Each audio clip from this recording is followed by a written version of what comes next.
Adım Adelheid. 75 yaşındayım ve yakın zamana kadar hayal edebileceğiniz en sıradan büyükannelerden biriydim. Her sabah saat 6'da kalkar, kenarı kırık eski kupamla kahve hazırlar, küçük mutfağımızın penceresinden bakarken, ölen kocamın çok sevdiği pencere kenarındaki minik okları izlerdim. Sade, rutinlerle dolu, ruhuma huzur veren bir hayat. Yıllarca kızına her şeyi veren bir anneydim. Geceleri ofisleri temizler, hafta sonları sipariş üzerine kekler yapar, başkalarına giysi dikerdim. Sadece Liselotte, un okuyup benim sahip olamadığım bir hayatı yaşayabilmesi için para biriktirmek amacıyla. Kızım, bana hiçbir zaman gerçekten dostça bir söz söylememiş, kendini beğenmiş Valentin ile evlendiğinde gururumu yutup her pazar günü onun için masayı hazırladım ve en iyi gülümsememle karşıladım. Saf bir şekilde kocamın ölümünden sonra kızım ile aramızın daha da yakınlaşacağını düşündüm. Ama beraber olmak yerine kızım bende bir yük görmeye başladı. Ziyaretleri soğuk bir formaliteye dönüştü. Telefonlar nadiren geldi, bahaneler giderek daha yaratıcı hale geldi. En büyük aşağılanmayı kasvetli bir Ekim Perşembe günü yaşadım. Tavuk çorbası ve köfte pişirmiştim.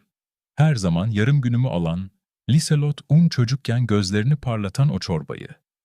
En güzel, nakışlı masa örtüsünü çıkardım. O zamanlar gözleri parlıyordu. Masanın ortasına taze çiçekler aldım. Onlar geldiler. Valentin, ev sahibiymiş gibi evime girdi. Ölen kocamın koltuğuna çöktü ve selam vermeden televizyonu açtı. Liselot, ona aldığım yeşil elbiseyi giymişti. Ama yüzü Ocak ayındaki buz gibi soğuktu. "Anne, konuşmamız lazım," dedi, evlendikten sonra kazandığı o yabancı sesle. Hemen kalkacakmış gibi bir sandalyenin kenarına oturdu. Valentin ve ben bir karar verdik. O, kanepede yayılmış, gözlerini ekrana dikmişti. "Bu ev senin için çok büyük. Artık tek başına baş edemezsin ve çocuklarımız olursa daha fazla alana ihtiyacımız var. Mükemmel bir yaşlılar sitesi bulduk." Sanki yer altına düşmüş gibiydim.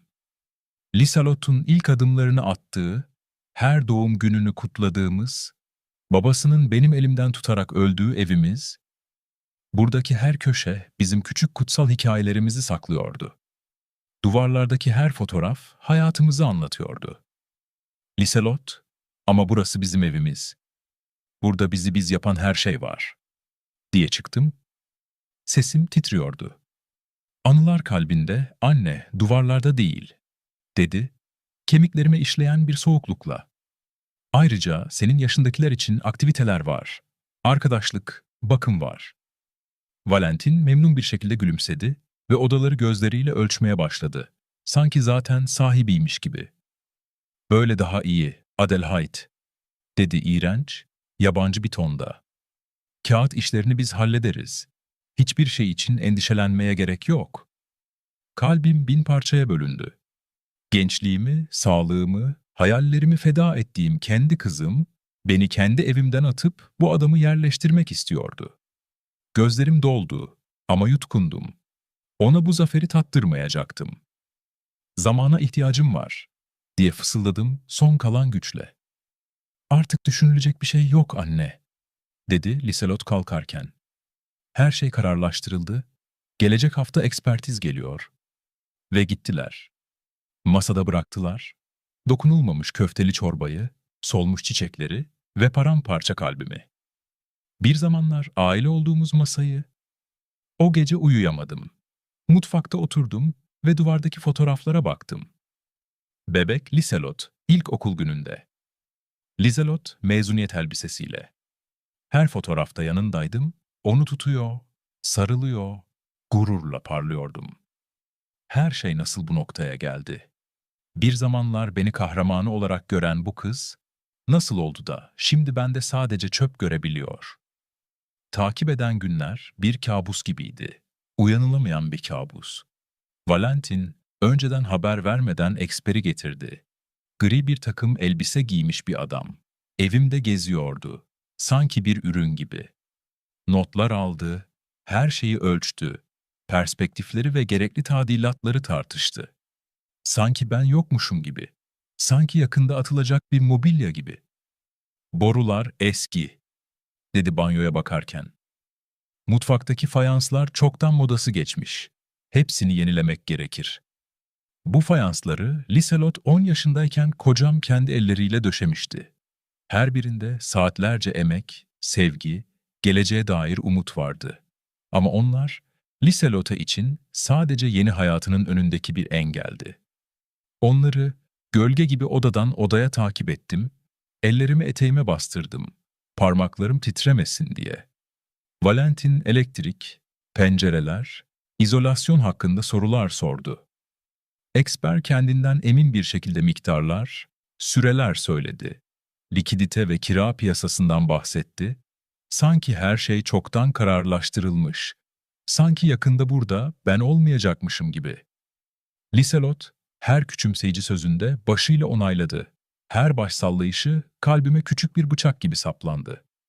Kapı arkasında kapanınca ev farklı, boş ve boşalmış gibi geldi. Masa örtüsünü aldım, dikkatle katladım. Her zaman yaptığımdan farklı değil.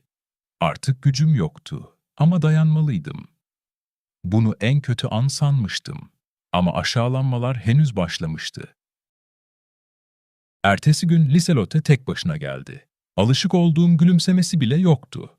Sadece kararlılık ve sahte bir yabancı şefkat vardı.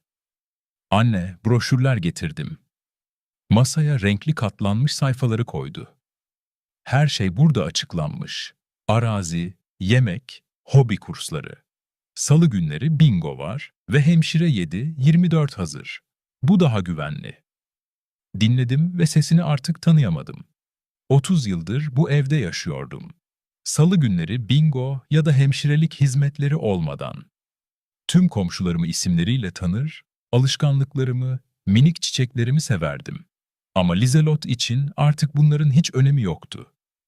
Önemli olan tek şey hayatımdan kaybolmamdı. Birkaç gün sonra üçü geldi. Valentin, Lizelot ve kendini avukat olarak tanıtan bir adam. Valentin ev sahibi gibi önde yürüdü. Adelheid, dedi evrak çantasını taşıyan adam. Mülkiyet devri için belgeleri hazırladık. Sadece imzanız ve kimliğiniz gerekiyor. Sizin için her şey elbette konforlu olacak. Taşınma, uyum süreci, eşlik. İlk başta anlamadım. Evini satmak istediğinizi sanmıştım. Liselot bakışlarını çevirdi. Valentin ve ben evi aile içinde tutmaya karar verdik. Bu daha güvenli. Bu bir darbe gibi çarptı. Sadece sürgün edilmek istemiyordum. Mülkiyetimi de kendi üzerlerine geçirmek istiyorlardı. Aile şefkati kılıfı altında bir soygun. Hiçbir şey imzalamayacağım, dedim. Sözlerim aniden kısıldı ama kararlıydı. Valentin'in yüzü anında değişti. Ağzının etrafındaki kibar ifade kayboldu. Artık karar verme durumunda değilsiniz, dedi kuru bir sesle. Liselotte tek mirasçıdır. Kendi çıkarı için hareket ediyor. Burası benim evim, diye kaçtı ağzımdan, planladığımdan daha yüksek bir sesle. Hiçbir yere gitmeyeceğim. Anne, işi daha karmaşık hale getirme, dedi Liselot ilk kez hafif mahcup bir şekilde fısıldayarak. Biliyorsun, tek başına yapmak zor. Geçen hafta gazı açık bıraktın. Bu bir yalandı. Gazı açmamıştım ama Valentin hemen yakaladı. Bakın, yalnız bırakmak tehlikeli. İmzalamayı reddederseniz başka yolları düşüneceğiz. Mahkeme üzerinden iş yapabilirliğiniz sorgulanabilir. Başım döndü. Dünya masanın kenarlarına kadar daralmıştı. Kendi kızım ve yabancı bir adam evimde beni nasıl kısıtlayabileceklerini tartışıyorlardı. Zamana ihtiyacım var, diye sıkıştı çıkardı dudaklarımdan ve altımdaki zeminin kayıp gittiğini hissettim. Bir hafta, dedi Valentin sözümü keserek. Sonra gereken yapılacak. Kapı kapandıktan sonra kocamın koltuğuna çöküp cenazesinden beri ağlamadığım gibi ağladım. Kızım için ağladım. Artık onun var olmadığını düşündüğüm için. Ev için, Elimden alınan yaşam için, sanki birkaç kartona sığdırılabilecek bir hayat için. O gece neredeyse hiç uyuyamadım. Zihnimde onun sözleri zıplıyordu. Vekalet, işlem yetkisi, huzurevi. Bir noktada aklıma bir düşünce geldi. Belki haklılar. Belki gerçekten çok yaşlı ve itiraz edecek gücüm kalmamıştı. Ama içimde başka bir şey kıpırdanıyordu. Sessiz ama inatçı bir direnç. Hayır, kimse beni eski bir mobilya gibi kendi evimden taşıyamazdı. Sabah Liselot geldi. Valentin olmadan yanında kartonlar ve bir çöp torbası rulosu vardı. Anne, geldim, sana paketlemede yardım etmek için, dedi. Tıpkı doktor muayenehanesindeki hemşirelerle konuşurken kullandığı nötr ses tonuyla. Onu izledim, mutfakta çıplak ayakla koşturan o küçük kızı aradım. Ama sadece yabancı bir acele buldum. Duvarlardaki fotoğrafları hiç bakmadan bir kutuya koydu. Düğün sofrası takımlarını bir çuvala attı, uykusuz gecelerde işlediğim nakışlı masa örtülerimi diğer bir yığına attı. "Bu elbise gerçekten çok eski, anne," dedi, veda ederken giydiğim siyah elbiseyi eline alarak. "Bırak," fısıldadım. "Elbise zaten eskiciye gidecek çuvallarda." Sonra mücevher kutumu açtı. İçinde alyansım, 20 yıllık evlilik yıldönümü, küpelerim ve annemin ince kolyesi vardı. Liselot her şeyi el çantası içine düşürdü. Sanki bozuk para gibi. "Huzur evinde böyle şeyler kolay kaybolabilir," dedi. "Kilitli bir dolap daha güvenli. Bu benim." İçgüdüyle çantasına uzandım. "Anne, çok gerginsin," dedi soğuk bir sesle. "Bu sadece yalnız kalamayacağını gösteriyor." O anda anladım. Büyüttüğüm Liselotte'yi kaybetmiştim. Geride sadece yabancı sözler ve Valentin'in kendine güveniyle yeniden şekillendirilmiş bir kadın kalmıştı. Akşam olduğunda oturma odasının duvarları kaburga gibi boştu. Ev yarı boştu. Kartonların arasında oturdum. Geçmiş ile hiçlik arasında. Ne açlık, ne zaman hissetmeden. Gelecek günler cehennem gibi geçti. Valentin sabahları bir denetçi gibi geldi. Süreci gözlemlemek için. Yanında yabancı insanlar getirdi. Ölçtüler, fotoğrafladılar, tadilat ve yaşam alanları hakkında tartıştılar. Benim hakkımda konuşuyor gibi. Sanki ben bir hayal ettim. "Bunu hızlandırmalıyız," dedi Valentin, Liselot'ye fırlatarak. "Taşınma pazartesi. Cuma günüydü. 3 günüm var," diye neredeyse fısıldadım. "Ya yetişemezsem?"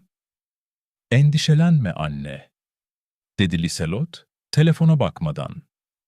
"Taşımacılar gerekli olanı alır, gerisini bırakır." Desteğiniz bize motivasyon veriyor. Lütfen nereden izlediğinizi yorumlarda paylaşın ve beğendiyseniz abone olmayı unutmayın. "Endişelenme anne," dedi Liselot, telefondan basını kaldırmadan. "Taşımacılar gerekli olanı alır, gerisini bırakır." Gerekli olan, sanki bütün bir hayat tek bir çantaya sığabilirmiş gibi. O akşam, onlar gittikten sonra evde dolaştım, duvarlara dokundum, kocamın kendi boyadığı duvarlara, üçümüzün birlikte kahvaltı yaptığı her sandalyeye 1 dakika oturdum. Çekmeceleri açtım, içindeki küçük hazineleri gördüm. Mektuplar, fişler, eski tarifeler, çocuk çizimleri. Kocamın masasının üzerinde bir yığın kağıt, faturalar, bazı sözleşmeler ve birden altında küçük bir kilitli dosya buldum. Aldım.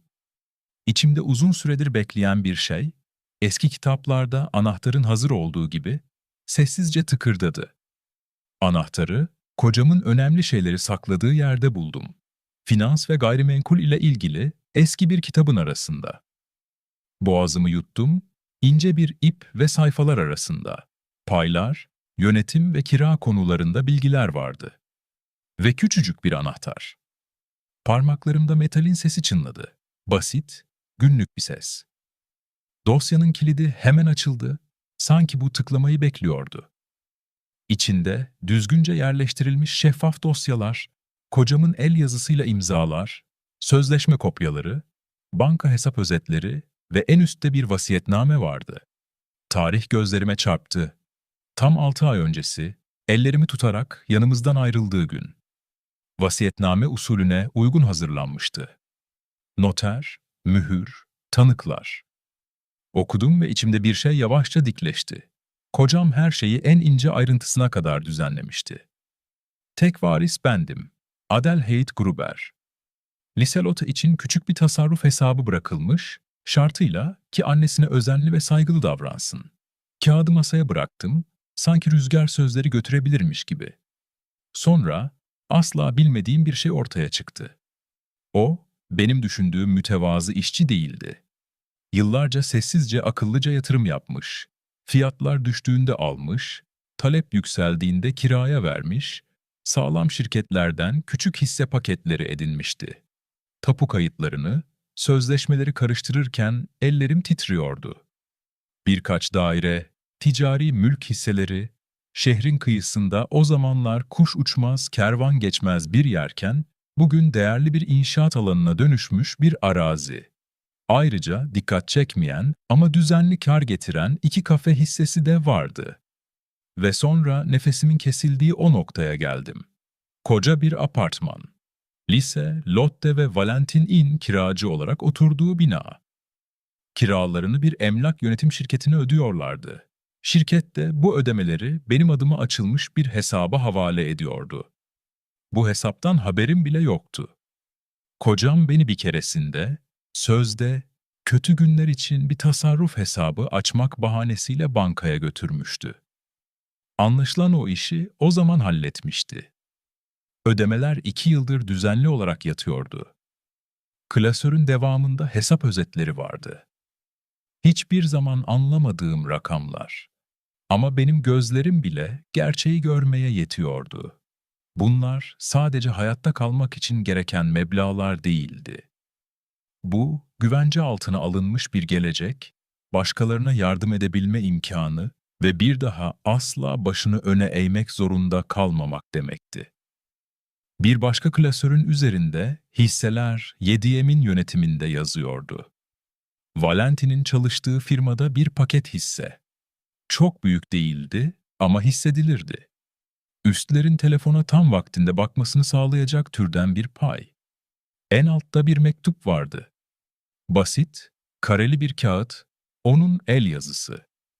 O tanıdık kavisler. Adelaide'ım, eğer bunu okuyorsan ben artık yokum demektir ve senin için biriktirdiklerimi bulmuşsundur. Sağlığımda sana göstermediğim için beni affet. Bunun sonunda kendin için yaşayabileceğin yıllarda sana bir hediye olmasını istedim. Sen hepimizden çok çalıştın. Yuvamızı, kızımızı, beni ayakta tutan sendin. Ne kadar yorgun olduğunu gördüm ve bir daha asla korku ya da yokluk çekmeni istemedim. Bir gerçek daha. Valentin'e tam olarak güvenmiyorum. İnsanlardaki o boş özgüveni ve soğuk hesapçılığı sevmiyorum. Eğer Liselot de seni korursa her şeye sahip olacak. Eğer korumazsa sen korunmuş olacaksın. Vasiyetnamede her şeyi öyle ayarladım ki güç senin elinde olsun. İntikam alman için değil, sınırlar koyman ve öğretmen için. Liselot de iyi bir insan. Sadece yolunu şaşırdı. Eğer gerekirse yolunu bulmasına yardım et. Ama her şeyden önce kendine dikkat et. Beni hatırladığın sürece yanındayım. Okurken gözyaşlarım kağıttaki karelerin üzerine damlıyordu. Acı gözyaşları değildi bunlar. Başkaydı. Hesap makinesiyle hesap yaparken alnını nasıl kırıştırdığını, benim yarın yaparım demelerime nasıl söylendiğini, bir şeyi başardığımda nasıl güldüğünü hatırladım. Anscheinend, anlaşılan, beni dünyayla yapacağım bu konuşmaya, tam da beni kendi evimden atmak istedikleri o an için hazırlamıştı. Sabaha kadar orada oturdum. Belgeleri ayıkladım, o yabancı kelimeleri yüksek sesle telaffuz etmeyi öğrendim. Tapu kaydı, 7M'in yönetimi, mülkiyet hakkı. Kafamda yavaş yavaş basit bir plan şekillendi. Histeri yok, yüksek sesli kavgalar yok. Sadece en gerekli olanı gösterecek, her şeyi açık etmeyecektim. Gerisini kendim saklayacaktım. Bırakın kendileri gidip resmi makamlardan kontrol etsinler. Bırakın malum gerçeği onaylayan avukatın sesini telefonda bizzat duysunlar. Birkaç sayfa seçtim. Lise, Lotte ve Valentin'in yaşadığı evin tapu kaydı. Birkaç kira sözleşmesi, ödemeleri gösteren en son hesap özeti. Vasiyetnameyi ayrı bir zarfa, mektubu ise aynı klasörün daha derinlerine koydum. Geri kalan evrakları yerine yerleştirip kilidi kapattım. Anahtarı bir ipe bağlayıp eskiden haçımı taşıdığım gibi boynuma astım. Mutfağa gittim, suyu koydum. Kenarı hafif çatlamış fincanımı aldım ve kendimi gülümserken yakaladım. Sonunda dayanak bulmuş bir insanın küçük, sessiz gülümsemesi, gün içinde Liselotte'den bir SMS geldi. Pazartesi, saat 9 tam vaktinde. Nakliye firması. Ekrana bu kayıtsız ve yabancı kelimelere baktım ve telefonu cebime koydum. Bırakın nakliyeciler gelsin, bırakın koliler orada dursun. Bu sefer onları kendi eşyalarım arasında bir gölge gibi değil, evin hanımı olarak karşılayacaktım. Akşamleyin odaların içinde farklı bir şekilde yürüdüm, veda etmek için değil, hazırlanmak için. Belgeleri el altında olsun diye nereye koymalıydım? Kapıya dönük oturmak için sandalyeyi nereye yerleştirmeliydim? Fincanı nasıl bırakmalıydım ki elim titremesin? Valentin'in o kuru sesini kafamda duyuyordum. Artık bu durumda değilsiniz. Bir an için mülk sahibinin ismini okuduğunda nasıl sararacağını, Liselotte'nin bir tutamak arayıp bulamayarak koltuğunda nasıl huzursuzca kıpırdanacağını hayal ettim. O gece haftalardır ilk kez deliksiz uyudum. Saat 6'da her zamanki gibi otomatiğe bağlamışçasına alarmdan önce uyandım. Mutfağın ışığını açtım, suyu kaynattım, menekşeleri suladım. Ev eskisi gibi nefes alıyordu ama ben artık başka biriydim. Masanın kenarında kilitli ince klasör duruyordu. Elimi üzerinde gezdirdim ve aniden şunu anladım. Zor olan belgeleri göstermek değildi. Zor olan, kendi kızınla onu yıkmadan ama taviz de vermeden tam da babasının istediği gibi konuşabilmekti. Öfkeyle değil, sınırlar koymak için. Saat 9'da geleceklerdi. Saatin yelkovanı o rakama doğru sürünüyordu. Antre çoktan toparlanmış, koltuk kapıya doğru çevrilmişti. Oturdum, fincanımı koltuğun kenarına koydum, yanına da düzenli bir kağıt destesi. Kapı zili çaldı, boğuk ve ısrarlı.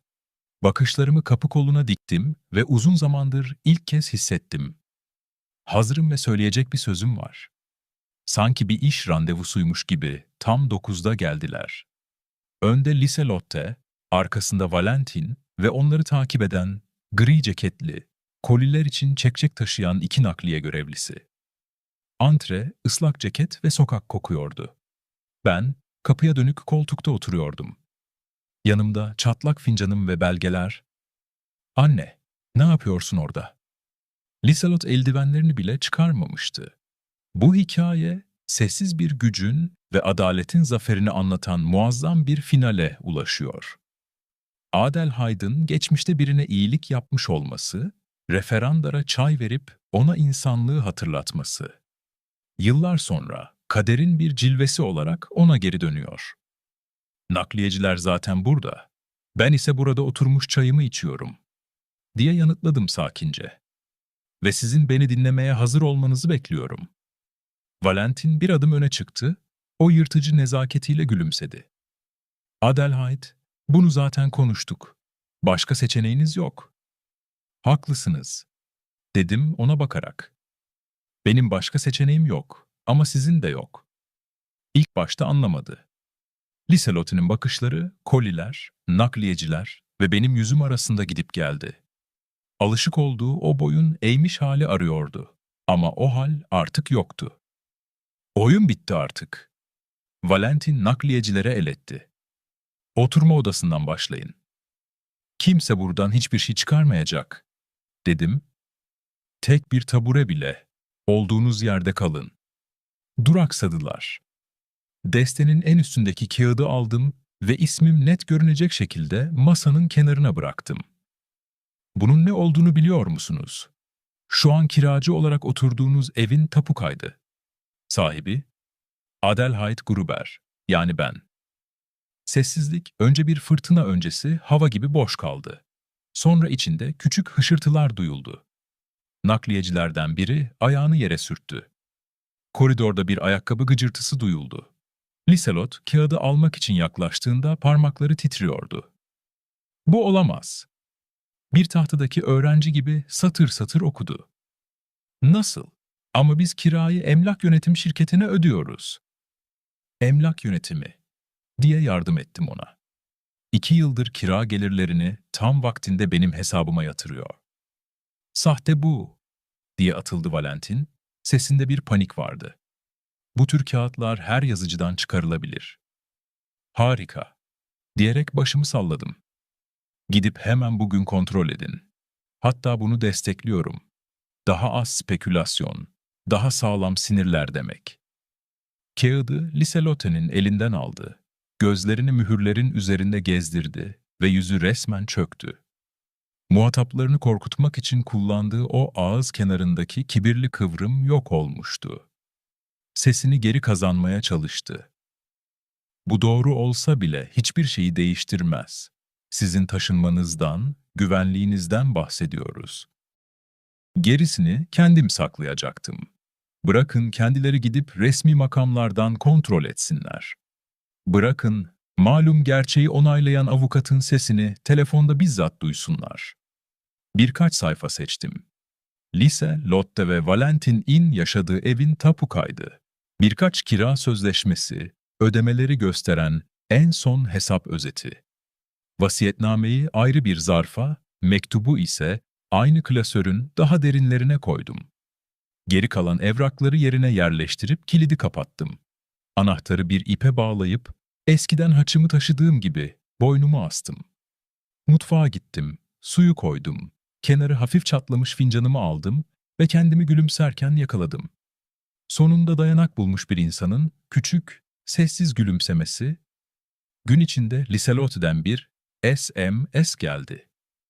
Pazartesi, saat 9 tam vaktinde, nakliye firması. Ekrana bu kayıtsız ve yabancı kelimelere baktım ve telefonu cebime koydum. Bırakın nakliyeciler gelsin, bırakın koliler orada dursun. Bu sefer onları kendi eşyalarım arasında bir gölge gibi değil, evin hanımı olarak karşılayacaktım. Akşamleyin odaların içinde farklı bir şekilde yürüdüm, veda etmek için değil, hazırlanmak için. Belgeleri el altında olsun diye nereye koymalıydım? Kapıya dönük oturmak için sandalyeyi nereye yerleştirmeliydim? Fincanı nasıl bırakmalıydım ki elim titremesin? Valentin'in o kuru sesini kafamda duyuyordum. Artık bu durumda değilsiniz. Bir an için mülk sahibinin ismini okuduğunda nasıl sararacağını, Liselotte'nin bir tutamak arayıp bulamayarak koltuğunda nasıl huzursuzca kıpırdanacağını hayal ettim. O gece haftalardır ilk kez deliksiz uyudum. Saat 6'da her zamanki gibi otomatiğe bağlamışçasına alarmdan önce uyandım. Mutfağın ışığını açtım, suyu kaynattım, menekşeleri suladım. Ev eskisi gibi nefes alıyordu ama ben artık başka biriydim. Masanın kenarında kilitli ince klasör duruyordu. Elimi üzerinde gezdirdim ve aniden şunu anladım. Zor olan belgeleri göstermek değildi. Zor olan, kendi kızınla onu yıkmadan ama taviz de vermeden tam da babasının istediği gibi konuşabilmekti. Öfkeyle değil, sınırlar koymak için. Saat 9'da geleceklerdi. Saatin yelkovanı o rakama doğru sürünüyordu. Antre çoktan toparlanmış, koltuk kapıya doğru çevrilmişti. Oturdum, fincanımı koltuğun kenarına koydum, yanına da düzenli bir kağıt destesi. Kapı zili çaldı, boğuk ve ısrarlı. Bakışlarımı kapı koluna diktim ve uzun zamandır ilk kez hissettim. Hazırım ve söyleyecek bir sözüm var. Sanki bir iş randevusuymuş gibi tam 9'da geldiler. Önde Liselotte, arkasında Valentin ve onları takip eden gri ceketli, koliler için çekçek taşıyan 2 nakliye görevlisi. Antre, ıslak ceket ve sokak kokuyordu. Ben, kapıya dönük koltukta oturuyordum. Yanımda çatlak fincanım ve belgeler. "Anne, ne yapıyorsun orada?" Liselot eldivenlerini bile çıkarmamıştı. Bu hikaye, sessiz bir gücün ve adaletin zaferini anlatan muazzam bir finale ulaşıyor. Adelheid'in geçmişte birine iyilik yapmış olması, referandara çay verip ona insanlığı hatırlatması. Yıllar sonra kaderin bir cilvesi olarak ona geri dönüyor. "Nakliyeciler zaten burada. Ben ise burada oturmuş çayımı içiyorum," diye yanıtladım sakince. "Ve sizin beni dinlemeye hazır olmanızı bekliyorum." Valentin bir adım öne çıktı, o yırtıcı nezaketiyle gülümsedi. "Adelheid, bunu zaten konuştuk. Başka seçeneğiniz yok." "Haklısınız," dedim ona bakarak. "Benim başka seçeneğim yok ama sizin de yok." İlk başta anlamadı. Liselot'un bakışları, koliler, nakliyeciler ve benim yüzüm arasında gidip geldi. Alışık olduğu o boyun eğmiş hali arıyordu. Ama o hal artık yoktu. "Oyun bitti artık." Valentin nakliyecilere el etti. "Oturma odasından başlayın. Kimse buradan hiçbir şey çıkarmayacak," dedim. "Tek bir tabure bile. Olduğunuz yerde kalın." Duraksadılar. Destenin en üstündeki kağıdı aldım ve ismim net görünecek şekilde masanın kenarına bıraktım. "Bunun ne olduğunu biliyor musunuz? Şu an kiracı olarak oturduğunuz evin tapu kaydı. Sahibi, Adelheid Gruber, yani ben." Sessizlik önce bir fırtına öncesi hava gibi boş kaldı. Sonra içinde küçük hışırtılar duyuldu. Nakliyecilerden biri ayağını yere sürttü. Koridorda bir ayakkabı gıcırtısı duyuldu. Liselot kağıdı almak için yaklaştığında parmakları titriyordu. "Bu olamaz." Bir tahtadaki öğrenci gibi satır satır okudu. "Nasıl? Ama biz kirayı emlak yönetim şirketine ödüyoruz." "Emlak yönetimi," diye yardım ettim ona. 2 yıldır kira gelirlerini tam vaktinde benim hesabıma yatırıyor." "Sahte bu," diye atıldı Valentin. Sesinde bir panik vardı. "Bu tür kağıtlar her yazıcıdan çıkarılabilir." "Harika," diyerek başımı salladım. "Gidip hemen bugün kontrol edin. Hatta bunu destekliyorum. Daha az spekülasyon, daha sağlam sinirler demek." Kağıdı Liselotte'nin elinden aldı. Gözlerini mühürlerin üzerinde gezdirdi ve yüzü resmen çöktü. Muhataplarını korkutmak için kullandığı o ağız kenarındaki kibirli kıvrım yok olmuştu. Sesini geri kazanmaya çalıştı. "Bu doğru olsa bile hiçbir şeyi değiştirmez. Sizin taşınmanızdan, güvenliğinizden bahsediyoruz. Desteğiniz bize motivasyon veriyor. Lütfen nereden izlediğinizi yorumlarda paylaşın ve beğendiyseniz abone olmayı unutmayın." "Benim savunmasız olduğuma dair olan inancınızdan bahsediyorduk," diye düzelttim nazikçe. "Şimdi ise yaşadığınız dairenin benim evimde olduğu ve kira sözleşmesinin yenilenmeyebileceği gerçeğinden bahsediyoruz." Liselot bakışlarını bana kaldırdı. Artık o soğuk zırhı yoktu. Göz bağı aniden çözülmüş birinin zayıf, şaşkın bakışı vardı. "Anne, neden hiç?" durakladı. "Biliyor muydun?" "Hayır Liselot," diye dürüstçe yanıtladım. "Önceki geceye kadar bilmiyordum. Baban ikimizden de daha öngörülüymüş." Yanına birkaç kağıt daha koydum. Masaya vurmadan, düzenli bir şekilde. Kira sözleşmeleri, güncel bir hesap özeti. Kağıtlar benim adıma her türlü kırgınlıktan daha iyi konuşuyordu. Nakliyeciler birbirine baktı. "Şimdi yüklüyor muyuz yoksa iptal mi?" diye sordu biri çekinciyle. "İptal," dedim Valentin'den gözümü ayırmadan. "İşinizin başına dönün. Buradan hiçbir şey taşınmıyor." Sessizce koridorda arkalarını döndüler ve boş çekçeklerini geri götürdüler. Kapı sanki özür dilercesine nazikçe kapandı. "Adelheid." Valentin sesini bulmuştu ama o kibarlık artık çatırdıyordu. "Bunu yapamazsınız. Bu şantajdır." "Şantaj, bir avukatla gelip benim ehliyetsizliğimden bahsetmektir," diye yanıtladım aynı sakin tonla. Bunlar ise gerçekler. Benim mülküm olan bir evde yaşıyorsunuz. Ayın birinde kira sözleşmesinin fesini ve tahliye süresini bildiren tebligatı alacaksınız. Yasal olarak yeterli süreniz olacak. Adil davranacağım. Bunu yapmayacaksınız, dedi. İlk kez artık o kadar kendinden emin gelmiyordu sesi. Evet, yapacağım, diye tekrarladım sakince. Çünkü artık sınır koymayı öğrendim. Liselot bir sandalyenin kenarına, sanki ince bir buzun üzerine oturur gibi çöktü. Anne, konuşalım. Ne emir, ne de özür olan bir kelime arıyordu. Yanlış başladık. Evet, konuşabiliriz, diye onayladım. Ama artık bu konuşma dürüst olacak. Huzur evleri hakkında değil, saygı hakkında olacak. Valentin yaklaştı. Neredeyse üzerime eğildi. Sonuçlarını anlamıyorsunuz. Buna itiraz edeceğiz. İspatlayacağız ki. Neyi ispatlayacaksınız? Sakin sesimin onu ne kadar irite ettiğini görünce gülümsedim bile. Kimseyi köşeye sıkıştırmıyorum ama hakkımdaki kararları sadece kendimin vermesine izin veriyorum. İstiyorsanız telefonlar edin, koşturun, tartışın. Benim vaktim var, belgelerim var ve hukukun dilini konuşan insanlarım var. Öfkeyle soludu ama cebinden telefonu çıkarmaya cesaret edemedi. Liselotte tapu kaydını yabancı bir ayna gibi tutuyordu. Bakmak rahatsız ediciydi ama gözlerini kaçırması imkansızdı. Ona baktım ve aniden çok net gördüm. Karşımda duran düşmanım değildi. Karşımda duran, yabancı bir sesin kendi sesi olmasına izin vermiş, yorgun ve korkmuş kızımdı. Ama merhamet, bir evi yeniden inşa edecek duygu değildir. Ev, kurallarla inşa edilir. Şimdi şunlar olacak, dedim kısık ama her odadan duyulacak bir sesle. Bugün buradan hiçbir şey çıkarılmayacak. Yarın dairenizle ilgili kararımı yazılı olarak alacaksınız. Ve evet, ortak bir gelecek üzerine tartışmaya hazır olmam için şartlarım var.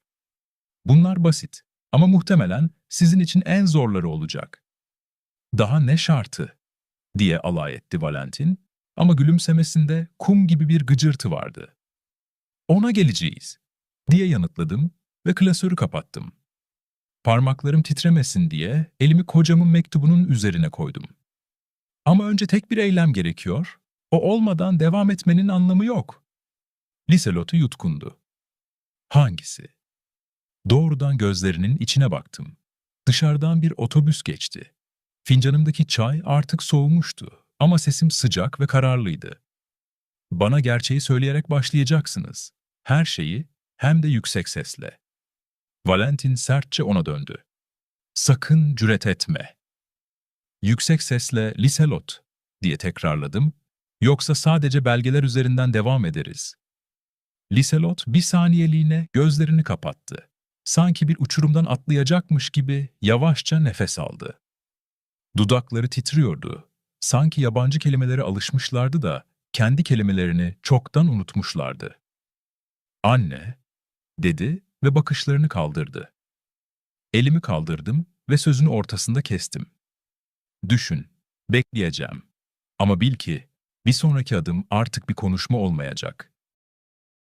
Haftalar geçti. Liselotte ile aramızdaki o köprü yavaş yavaş kuruluyordu. Ama Valentin sonuna kadar gitmeye kararlıydı. Psikolojik baskı ve aile hayatını engelleme suçlamasıyla dava açtı. Duruşma sabahı adliyede kesif bir kağıt kokusu vardı. Müvekkil sırasına oturduk.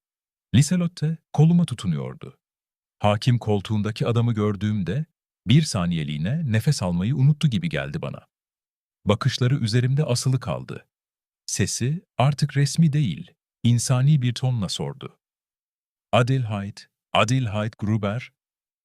Evet sayın hakim, diye yanıtladım, dudaklarının neden titrediğini anlamayarak.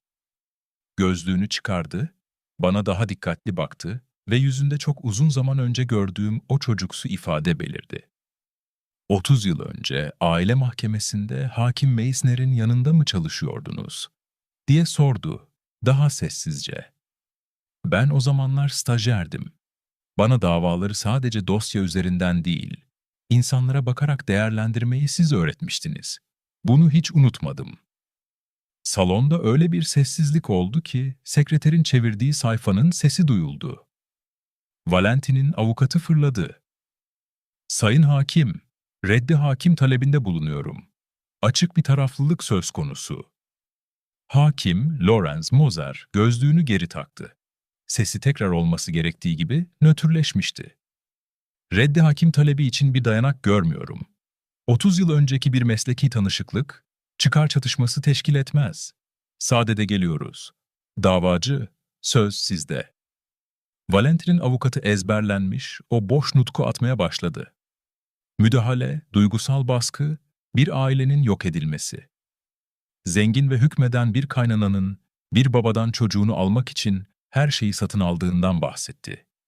Avukatım Sabine, söz aldığında bağırmasına gerek kalmadı. Sayfa sayfa sundu her şeyi. Hakaret ve tehdit dolu mesaj dökümleri, kısa ses kayıtları, emlak yöneticisinin beyanı, komşuların baskı ve bağırışmalar hakkındaki tanıklıkları ve tabii ki tapu kayıtları, vasiyetname. Bunları para gösterişi yapmak için değil, şunun altını çizmek için sundu. Ben bu evden şefkat nedeniyle değil, çıkar nedeniyle kovulmaya çalışılmıştım. Hakim dinledi, sayfaları çevirdi, Liselotte nazik sorular sordu. O sessiz stajyeri hatırladım. Kağıt dağları arasında nasıl kaybolduğunu ve ona bir fincan çay verip nasıl dediğimi, "İnsanlara bakın Bay Moser, kağıtlar sonra gelir." Ve tam olarak bunu yaptı. Önce insanlara baktı, sonra kağıtlara. Karar açıklandı. Mahkememiz, davacı tarafından davalıya yönelik, vasi tayini tehdidi de dahil olmak üzere baskı kurmaya yönelik eylemlerde bulunulduğunu tespit etmiştir. Sunulan kanıtlar, mülkiyet hakkının kullanımını engellemeye yönelik sistematik girişimleri doğrulamaktadır. Davanın tüm maddelerden reddine karar verilmiştir. Davalı ve hamile kızının güvenliği için davacıya 100 metrelik bir uzaklaştırma ve temas yasağı getirilmiştir. Yargılama giderleri davacı tarafından karşılanacaktır. Valentin, metinde David olarak geçiyor, bembeyaz oldu. Liselot sessizce hıçkırdı. Bu bir zayıflık değil, rahatlama hıçkırığıydı. Hakim bana baktı. "Bayan Gruber," dedi sakince. "Bana bir keresinde insanlara bakmam gerektiğini söylemiştiniz. Ben buna sadık kaldım. Bugün herkese baktım." Tokmağını aldı. Bir vuruş. Duruşma sona ermişti. Yarım yıl sonra küçük Miroslava'mız dünyaya geldi. Sıcak, gürültülü ve ailemizdeki herkes gibi inatçı bir çeneye sahipti. Valentin hayatımızdan silindi. Avukatım Sabine'den istifa edip taşındığını duydum. Merak bile etmedim. Bazı kapılar vardır ki, kapalı kalması daha iyidir. Mira 2 yaşına geldiğinde bir vakıf kurdum ve adını sade bir şekilde koydum. Yuva ve Onur. Küçük bir daire kiralayıp ilk kadınımızı yanımıza aldık. Vücudunda morluklar olan, düştüğünü söyleyen 70 yaşında bir kadın. Sonra bir başkasını, gençlere yer açması, nazikçe, rica edilmiş bir kadını daha sonra büyük bir ev kiralayabildik. Doktorlar, bir avukat ve yardım hattı için gönüllüler bulduk. Aradan 5 yıl geçti. Bahçemizde artık daha fazla bank var. Mutfakta daha fazla fincan, duvarda ise çocuk çizimleriyle dolu koca bir raf. 4. evimizi açtık. Bazen akşamları yalnız kaldığımda, o köşesi çatlak eski fincanımı alıyor, menekşeleri suluyor ve o gün kolilerin arasında kendi evimde bir mobilya parçasına dönüşmemeye karar verdiğim o anı hatırlıyorum. Liselot bir keresinde çekinerek sordu. "Anne, beni affettin mi?" Düşündüm ve dürüstçe cevap verdim. "Seni seviyorum Liselot. Affetmek bir kağıt üzerindeki mühür değildir. O bir yoldur. Ve biz o yolda yürüyoruz.